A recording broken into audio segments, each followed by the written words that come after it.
Olá pessoal do bem, esta semana agora que nós estamos encerrando, muitas coisas realmente interessantíssimas aconteceram. Primeira coisa que eu gostaria de comentar é a respeito da postura do Jair Bolsonaro em relação ao seu governo. Ou seja, em vez de estar preocupado com uma eleição que já está virtualmente ganha, o Bolsonaro está tomando a atitude perfeita, está agindo como estadista. Preciso antes te falar, mas você tem que escutar. Me deixe explicar, falar sobre meu amor, mostrar quem eu sou, dizer que aprendi.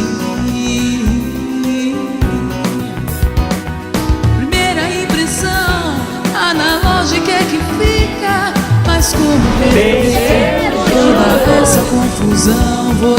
Então ele sabe que agora tem todo o povo de olho, fraude agora, ainda que seja possível que aconteça, mas tem que ser uma coisa realmente totalmente fora do...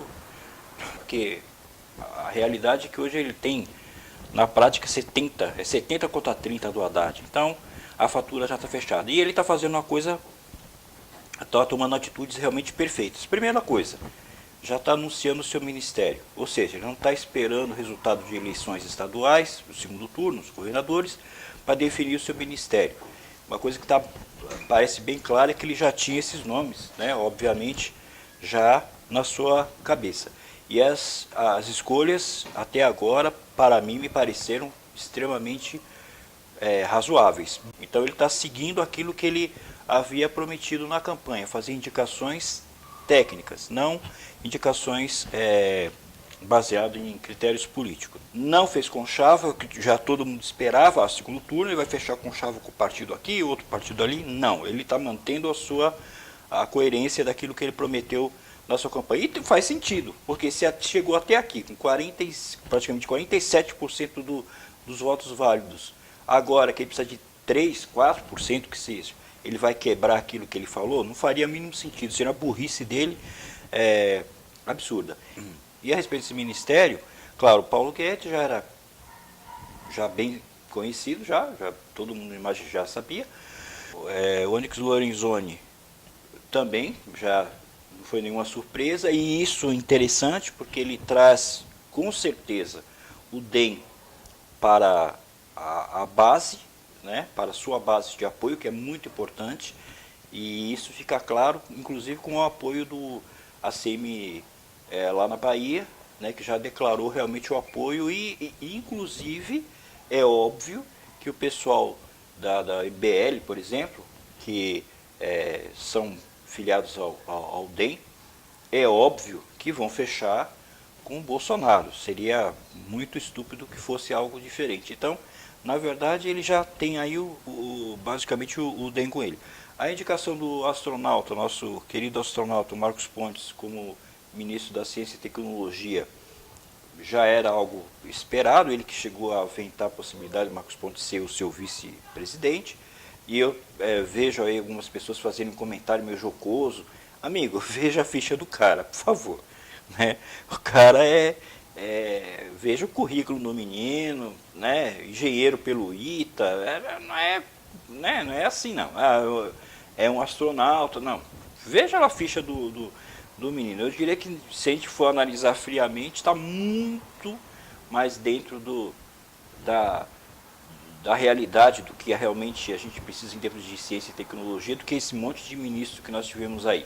Alguns que se fizer pedir para o cara fazer uma conta de raiz quadrada, o cara não sabe fazer. Então não é o caso do Marcos Pontes. E a redução de ministérios, que nós temos hoje 29 para 15, é outra medida realmente espetacular, aquilo que ele havia prometido. Enfim, o Bolsonaro já está se organizando, já está vendo já o que é aquilo que vai ser o seu governo, já está montando o seu governo, já está articulando o seu governo e está indo muito bem, diga-se de passagem. Que lógico, apesar do Bolsonaro ter alcançado uma votação muito expressiva, claro, ele precisa de mais apoio, alguns apoios óbvios que ele vai ter. E aí entra um fator bem interessante, que é a disputa aqui em São Paulo. É óbvio que a disputa aqui em São Paulo é uma disputa muito importante, mas aí é o que eu falo.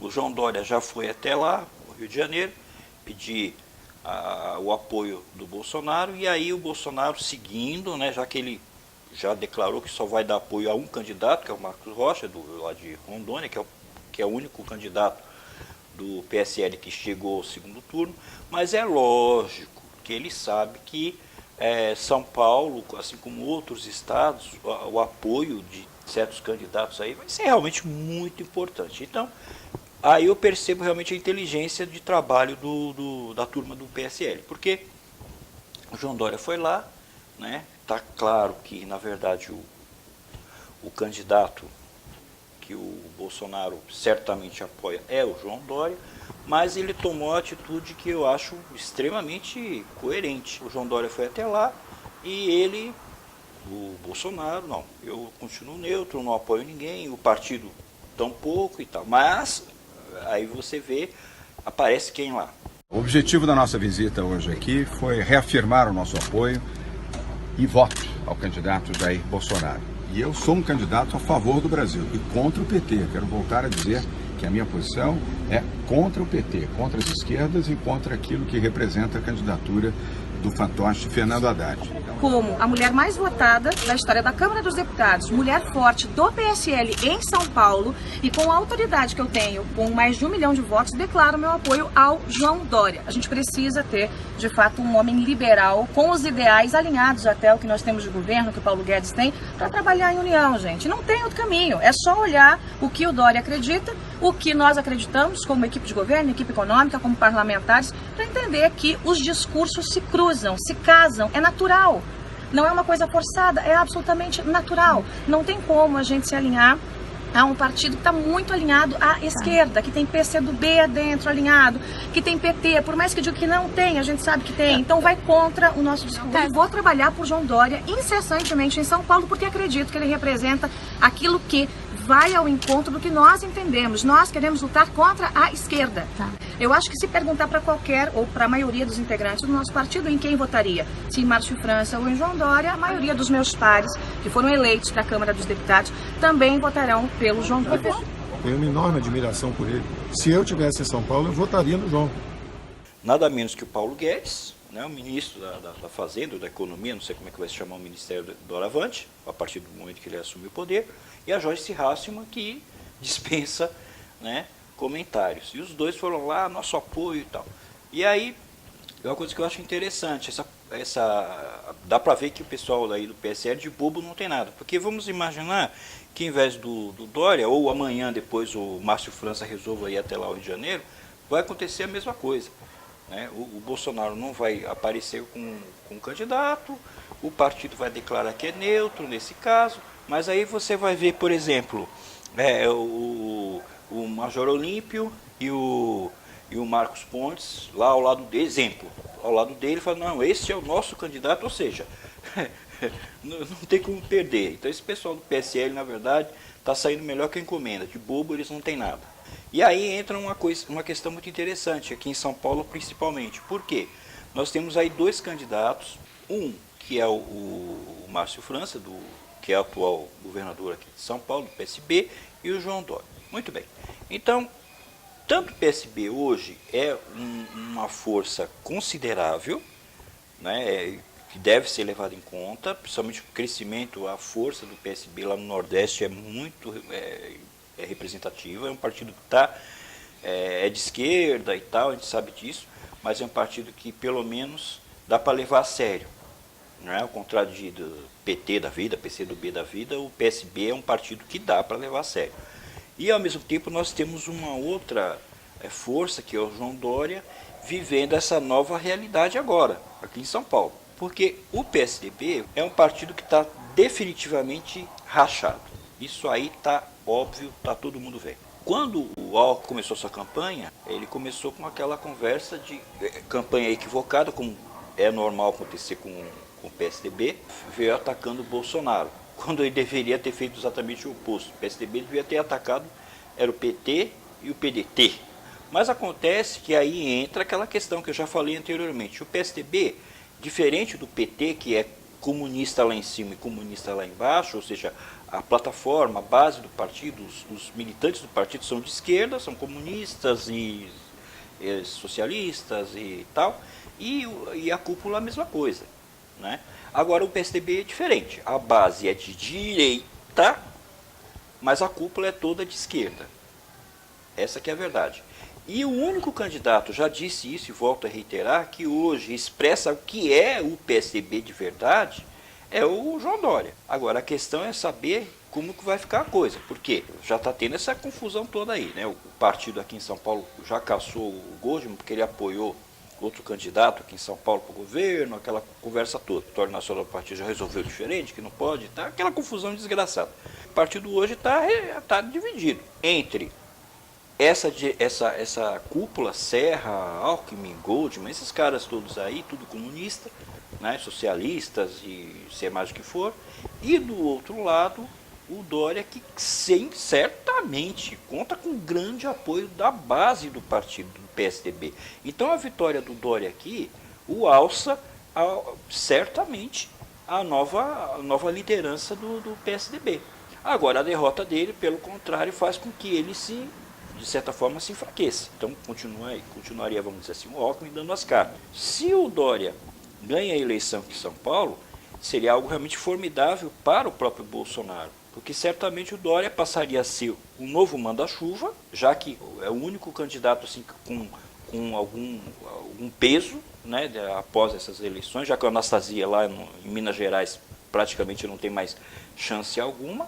Então, o único nome que sobreviveria a toda essa situação seria o Dória. Então, ele seria, logicamente, o governador do estado de São Paulo, seria a nova força do PSDB, e seria muita burrice do Dória não apoiar o Bolsonaro. É essa a configuração do negócio. E aí, por falar em Minas Gerais, o Anastasia, que seria uma das poucas condições, né, do PSDB de escapar assim, de um naufrágio praticamente total, o Anastasia não vai chegar. O Romeu Zema do Novo, grata surpresa, chegou forte. E aí entra um outro detalhe muito importante. O Partido Novo, que fez grande sucesso nessas eleições, né, o Amoedo conseguiu, sem participar dos debates, sem tempo na televisão, enfim, conseguiu ele, Amoedo, 2,5% dos votos válidos, o que é um número muito expressivo. Ele ficou à frente, por exemplo, de várias figuras coroadas aí da política brasileira, como, por exemplo, a Marina Silva. E o partido elegeu 8 deputados. Agora aí entra uma coisa complicada, que o Novo vai ter que definir, né? Porque diante desse quadro, onde nós temos Bolsonaro de um lado e o Fernando Haddad do outro, mais do que óbvio, o Amoedo, o Partido Novo, deveria obviamente apoiar quem? Aquela pessoa que se enquadra mais nos princípios que o Novo prega, honestidade, ficha limpa, esse tipo de coisa. Fora PT! Fora PT! Fora PT! Fora PT! Fora PT! Fora PT! E aí, o partido praticamente todo havia um consenso já, tanto que o Romeu Zema, um exemplo, na campanha dele ele fala, vote nos candidatos, aquela conversinha, vote nos candidatos do Novo e tal, e aí você vê. Quando a gente vai numa fazenda e se aproxima de um chiqueiro, logo que isso acontece a gente sente um cheiro bem desagradável. Mas basta ficar ali perto do chiqueiro por algum tempo que esse cheiro desagradável some, porque nós acabamos acostumando com ele. Eu diria que a política no Brasil tem acontecido isso. Quem está dentro da política só enxerga que a coisa funciona com conchavo, com cabide de empregos. E eu que estou chegando de fora, estou vendo que dá para fazer muito diferente. Estou sentindo que o cheiro é ruim e não vou me acostumar com esse cheiro. Eu peço aí o seu apoio. Então, quem votar em deputado estadual, federal, senador, presidente do Novo, vai estar votando em gente boa. E aqueles que querem mudança, com certeza, podem votar aí nos candidatos diferentes, que é o Amoedo e o Bolsonaro.